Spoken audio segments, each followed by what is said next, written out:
ಇವತ್ತೇನು ವಯಸ್ಸಿಲ್ಲ ಏನಿಲ್ಲ ಅಂತ ಅನ್ಲಿಕತ್ತೀರೇನ್ರಿ. ಮತ್ತು ಮುಂಜಾನೆಯ ರಂಗೋಲಿ ನೋಡ್ಕೋತ ಮುಂಜಾನೆಯ ಮಾತು ಏನೂ ಇಲ್ಲೇ ಇಲ್ಲಲ್ಲ ಅಂತ ಅನ್ಲಿಕತ್ತೀರಿ. ಆದರೆ ಏನು ಗೊತ್ತೇನ್ರಿ, ಮುಂಜಾನೆ ವಾತಾವರಣ ಅದಂತೂ ದಿನನಿತ್ಯ ಅದ್ರ ಬಗ್ಗೆ ಮಾತಾಡ್ತೀವಿ. ಅದರ ಜೊತೆಗೆ ಮುಂಜಾನೆ ಚಿಲಿಪಿಲಿ ಗುಟ್ಟುವ ಪಕ್ಷಿಗಳ ನಾದ ಭಾಳ ಚಂದ ಇರ್ತದೆ. ಅದಕ್ಕೆ ಅದನ್ನು ಕೂಡ ನೀವು ಕೇಳಲಿ ಅಂತ ತಿಳ್ಕೊಂಡು ಒಂದು ನಿಮಿಷ ಹಾಗೆ ಬಿಟ್ಟು ಮುಂದೆ ನಿಮ್ಮ ಜೊತೆ ಮಾತಾಡಿದ್ರಾಯ್ತು ಅಂತ ಮಾತಾಡ್ಲಿಕತ್ತೀನಿ. ನೋಡ್ರಿ, ಒಂದು ಮುಂಜಾನೆ ಮಾತನ್ನು ಸ್ಟಾರ್ಟ್ ಮಾಡೋಣ್ರಿ. ಇದು ನಿತ್ಯ ಸತ್ಯ ಅಂದರೆ ದಿನನಿತ್ಯವೂ ಸತ್ಯವಾದದ್ದೇ ಇದು. ಕ್ಷಮಾಗುಣ ಎನ್ನುವುದು ಹೃದಯವಂತರ ದೊಡ್ಡ ಸಂಪತ್ತು. ಕ್ಷಮಾಗುಣ ಎನ್ನುವುದು ಹೃದಯವಂತರ ದೊಡ್ಡ ಸಂಪತ್ತು. ಆದರೆ ಅದನ್ನು ಹೃದಯಹೀನರಿಗೆ ನೀಡಿದಲ್ಲಿ ಅದೇ ದೊಡ್ಡ ಆಪತ್ತು. ಇಷ್ಟು ಅರ್ಥಪೂರ್ಣದ ಇದು ನಿತ್ಯ ಸತ್ಯ ಅಂತಂದ್ರೆ ದಿನನಿತ್ಯವೂ ಒಬ್ರಿಲ್ಲ ಒಬ್ರ ಬದುಕಿನಲ್ಲಿ ಇವ ನಡೀತಿರ್ತಾವಂತ. ನಾವೇ ಅಂತಿರ್ತೀವಿ, ಅವ್ರಿಗೆ ಹೆಂಗೆ ಒಂಚೂರು ಪಾಪ ಅನ್ಸಂಗೇ ಇಲ್ಲಲ್ಲ, ಅವ್ರಿಗೆ ಹೃದಯನೇ ಇಲ್ಲಲ್ಲ ಅಂತೇಳಿ ಅಂತಿರ್ತೀವಲ್ರಿ. ಅದಕ್ಕೆ ಬಹಳ ತಕ್ಕದಾದ್ದು ಅದರಿದು. ಕ್ಷಮೆಯೇ ಆಗಲಿ ದಾನವೇ ಆಗಲಿ, ಕ್ಷಮೆಯೇ ಆಗಲಿ ದಾನವೇ ಆಗಲಿ, ಯೋಗ್ಯರಿಗೆ ನೀಡಿದಲ್ಲಿ ಮಾತ್ರ ಅದಕ್ಕೊಂದು ಶ್ರೇಷ್ಠತೆ. ಖರೇದ ನೋಡ್ರಿ, ನಾವು ಏನರೇ ಕೊಡಬೇಕು ಮಾಡಬೇಕು. ನಾಳೆ ಅಧಿಕ ಮಾಸ ಸ್ಟಾರ್ಟ್ ಆಗ್ತದೆ, 17 ತಾರೀಕಿಗೆ ಅಧಿಕ ಮಾಸ ಸ್ಟಾರ್ಟ್ ಆಗ್ತಂದ್ರೆ ಯಾವುದೇ ದಾನವನ್ನು ಯೋಗ್ಯರಿಗೆ ಮಾತ್ರ ಕೊಡೋಣ್ರಿ. ಯಾಕಂದ್ರೆ ಎಲ್ಲವೂ ಹೆಚ್ಚಾದವ್ರಿಗೆ ಕೊಟ್ರೆ ಅದು ನಾವು ಎಲ್ಲ ಹೆಂಗೆ ಕೊಡಬೇಕು, ಬಹಳ ಪ್ರೀತಿಯಿಂದ ಅದನ್ನು ಕೊಡಬೇಕು ಅಂಥೇಳಿ ಅಂದ್ಕೊಂಡು ಏನೋ ಎದ್ರೊಳಗೋ ಕಡಿಮೆ ಮಾಡಿಕೊಂಡು ಮಾಡಿ ತೊಗೊಂಡು ಕೊಡ್ತಿರ್ತೀವಿ. ಅವ್ರಿಗೂ ಕೂಡ ಅದ್ರ ಬೆಲೆ ಗೊತ್ತಿದ್ರೆ ಬಹಳ ಚಲೋ. ನಾವು ಕೊಟ್ಟದ್ದನ್ನು ಅವರು ಖುಷಿ ಪಟ್ರೆ ಭಾಳ ಅಂದ್ರೆ ಭಾಳ ಚಲೋ. ಅವರಿಗೆ ಅದು ಇತ್ತು ಹೆಚ್ಚಾಗಿತ್ತು ಅಂತಂದ್ರೆ ಅಂಥವ್ರಿಗೆ ನಾವು ಕೊಟ್ಟು ಉಪಯೋಗ ಇಲ್ಲ. ಅದಕ್ಕೆ ನಾವು ಯಾವುದೇ ದಾನವನ್ನು ಕೊಟ್ಟರು ಅದು ಅವರಿಗೆ ಉಪಯೋಗ ಆಗಿರಬೇಕು, ಅವರು ಅದನ್ನು ಖುಷಿ ಪಡೋವಂಥವ್ರಿಗೆ ಕೊಡೋಣ ಅಂತ ಹೇಳ್ತಾ ನೋಡ್ರಿ, ಇವತ್ತು ಶುಕ್ರವಾರ ವಿಶೇಷ ಅಂತಂದು ಕೂಡಲೇ ಶುಕ್ರವಾರದ ವಿಶೇಷನೇ ನೋಡ್ರಿ. ಶುಕ್ರವಾರ ಲಕ್ಷ್ಮೀ ಪಾದ ರಂಗೋಲಿ ಎಲ್ಲನೂ ಮುಗೀತು. ಇಷ್ಟ ಆದ ಕೂಡಲೇ ತುಳಸಿ ಮುಂದೆ ದೀಪ, ಅದೊಂದು ಪಾಸಿಟಿವ್ನೆಸ್ ಭಾಳ. ಇಡೀ ಮನೆಗೆ, ದೊಡ್ಡ ಮನೆಗೆ ಅಷ್ಟು ಸಣ್ಣ ಪುಟ್ಟ ದೀಪ ಅಷ್ಟು ಪಾಸಿಟಿವ್ ವೈಬ್ಸನ್ನು ಸ್ಪ್ರೆಡ್ ಮಾಡ್ತದೆ ನೋಡ್ರಿ. ಇವತ್ತು ಶುಕ್ರವಾರದ ಪೂಜಾ ನೋಡ್ರಿ. ಮತ್ತು ಇನ್ನೂ ಒಬ್ರು ಕೇಳಿದ್ರಿ, ಇದ್ರ ಕಲ್ಲು ಮೇಲೆ ಹಾಕಿರಲ್ಲ ಯಾರ ರಂಗೋಲಿ ಅಂಥೇಳಿ. ಅದನ್ನೂ ಕೂಡ ಯಂತ್ರೋದ್ಧಾರಕ ಹನುಮಂತ ದೇವ್ರ ರಂಗೋಲಿ ನನ್ನ ಮಗಳು ಹಾಕ್ತಾಳೆ. 3 ಜನನೂ ಹಾಕ್ತೀವಿ ನಾವು. ಹಾಗೆ ಸ್ತೋತ್ರ ಹೇಳ್ತಾ ಲಕ್ಷ್ಮೀನಾರಾಯಣರ ಪೂಜಾ ನೋಡ್ರಿ. ದಿನನಿತ್ಯ ಎಣ್ಣೆ ದೀಪಕ್ಕೆ ತುಪ್ಪದ ದೀಪಕ್ಕೆ ಎಷ್ಟು ಡಿಫ್ರೆನ್ಸ್ ಅನ್ನಿಸ್ತದೆ. ಅದು ತುಪ್ಪದ ಬತ್ತಿ ಹಚ್ಚಿ ದೀಪ ಹಚ್ತೀವಲ್ಲ, ಅದರದೊಂದು ಕಳೆನೇ ಬೇರೆ ಇರ್ತದೆ. ಎಣ್ಣೆ ದೀಪ ಅದನ್ನು ಚಂದನೇ, ಅದ್ರದೊಂದು ಕಳೆ ಬೇರೆ ಇರ್ತದೆ. ನೋಡ್ಕೋತ ಕೂಡಬೇಕು ಅನ್ನಿಸ್ತದೆ. ಏನೋ ಶುಕ್ರವಾರ ಪೂಜೆ ಮತ್ತು ಒಂದಿಷ್ಟು ಸ್ತೋತ್ರಗಳು ಹೇಳಿದ್ರೇ ಏನೋ ಒಂಥರ ಖುಷಿ ನೋಡ್ರಿ. ನೋಡಿದ್ರಲ್ಲ, ಇವತ್ತಿನ ರಂಗೋಲಿ ಪೂಜಾ ಇಷ್ಟ ಆಯಿತು. ಇನ್ನು ಏನು ಸ್ಪೆಷಲ್ ಅಂತೀರೇನ್ರಿ ನೋಡ್ರಿ. ಏನೋ ಮಾಡ್ಬೇಕಂದ್ರೂ ನಾವು ದಿನಾಲೂ ಏನರ ಮಾಡಿದ್ದು ಅದನ್ನೇ ಸೇಮ್ ತೋರಿಸಿದ್ರೆ ನಿಮಗೂ ಮನಸ್ಸು ಬರಂಗಿಲ್ಲ. ಮತ್ತು ನಾನು ಕೂಡ ಯಾವುದೋ ದೋಸೆ ಮಾಡಲಿ ಏನೇ ಮಾಡಲಿ ಒಂಚೂರು ಹುಡುಕಿ ಮಾಡುವ ಚಟ ನನಗೆ. ಅಂದ್ರೆ ಒಂಚೂರು ಹೆಲ್ದಿ ವೇ ಒಳಗೆ ಒಂಚೂರು ಏನರ ಆ್ಯಡ್ ಮಾಡಿ ಎಡಿಷ್ನಲ್ ಮಾಡ್ತೀನಿ.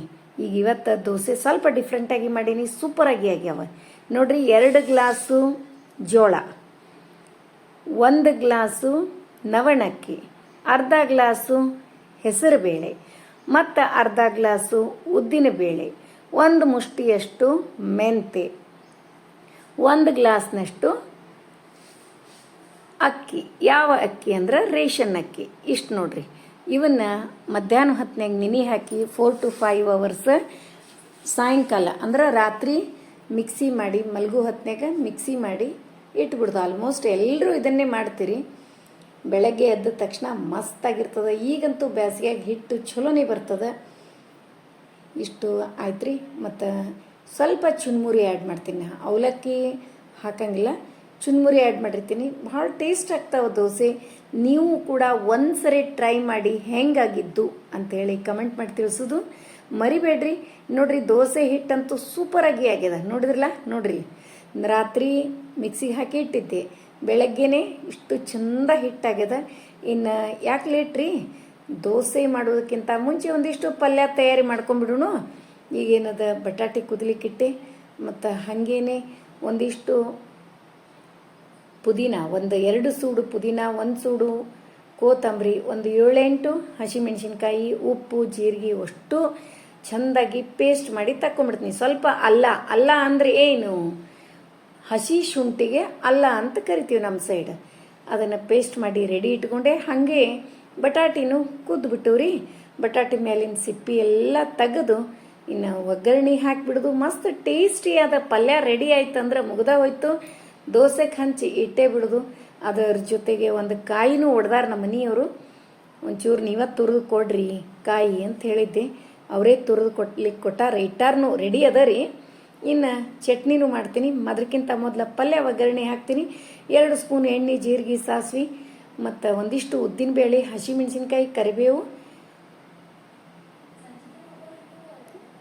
ಎಲ್ಲ ಹಾಕಿ, ಇನ್ನು ಇದೇನು ಪೇಸ್ಟ್ ಮಾಡ್ಕೊಂಡಿದ್ನಲ್ಲ, ಪುದೀನ, ಕೋತಂಬರಿ, ಹಸಿಮೆಣಸಿನ್ಕಾಯಿ, ಅಲ್ಲ ಎಲ್ಲ ಹಾಕಿ ಆ ಪೇಸ್ಟ್ ಹಾಕಿ ಚೆಂದಾಗಿ ಮಿಕ್ಸ್ ಮಾಡಿ ಒಗ್ಗರಣೆ ಒಳಗೆ ಇನ್ನೇನದ ಕುದಿಸಿ ಇಟ್ಕೊಂಡ ಬಟಾಟಿನೂ ಇದ್ರೊಳಗೆ ಕೈಯಿಂದಾನೇ ಮ್ಯಾಶ್ ಮಾಡ್ತಾ ಹಾಕಿಬಿಡ್ತೀನಿ ನೋಡ್ರಿ. ಆಮೇಲೆ ಉಪ್ಪಂತೂ ಆಲ್ರೆಡಿ ಇದ್ರೊಳಗೆಲ್ಲ ಹಾಕಿದ್ದೇ ಅದೇನು ಇನ್ನು ಬೇರೆ ಉಪ್ಪ ಏನರ ಹಾಕ್ಬೇಕನ್ನೋದು ಏನಿಲ್ಲ. ಬೇಕಂದ್ರೆ ನಾವು ಒಂಚೂರು ಮಸಾಲೆ ಪುಡಿ ಹಾಕಿದ್ರೂ ನಡೀತದೆ. ಈಗಂತೂ ಎಲ್ಲ ಹಾಕಿದ್ದದ.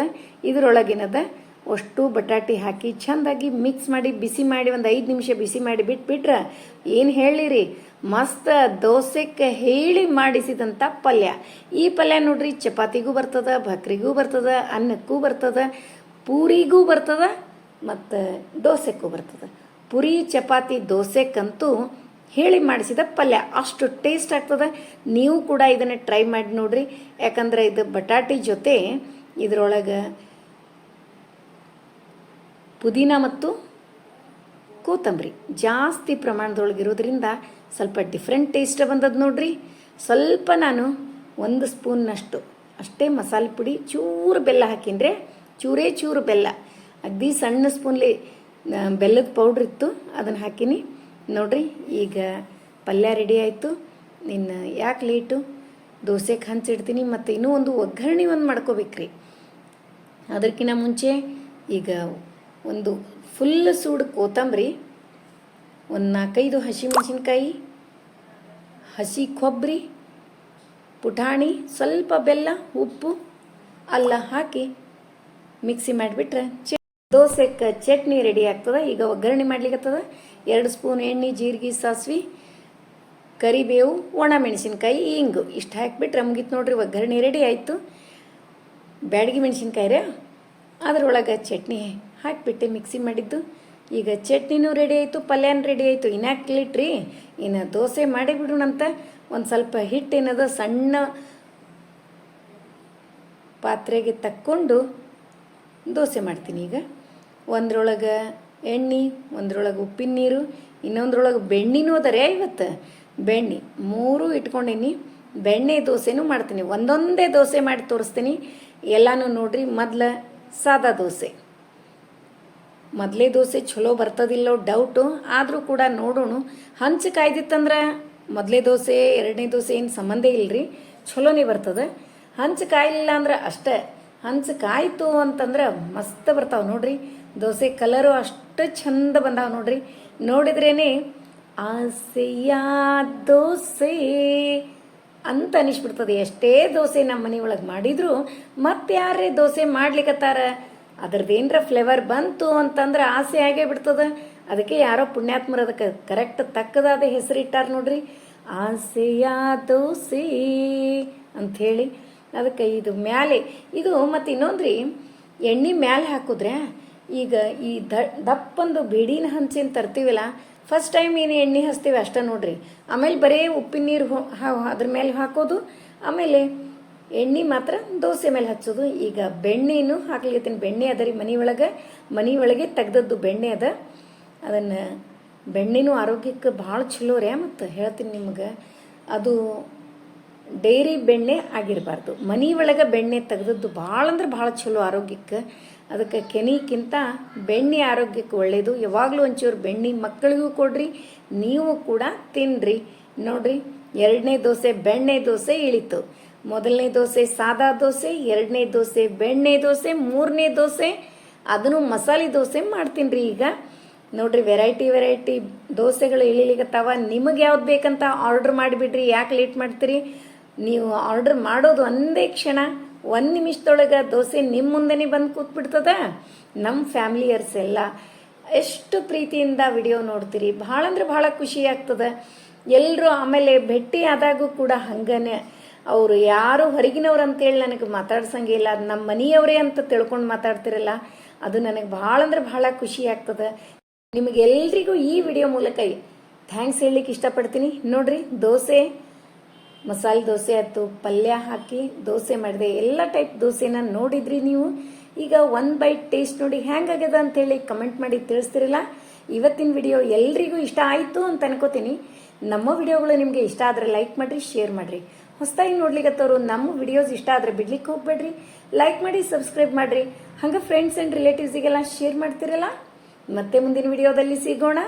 ಧನ್ಯವಾದಗಳು. ಈ ದೋಸೆ ಮಾತ್ರ ಭಾಳ ಹೆಲ್ದಿಯೆಸ್ಟ್ ದೋಸೆ ಅವ. ಅದಕ್ಕೆ ಒಂದ್ಸರಿ ಟ್ರೈ ಮಾಡಿ ಹೆಂಗಾಗಿದ್ದು ಅಂತೇಳಿ ಕಮೆಂಟ್ ಮಾಡಿ ತಿಳಿಸೋದು ಮರಿಬೇಡ್ರಿ.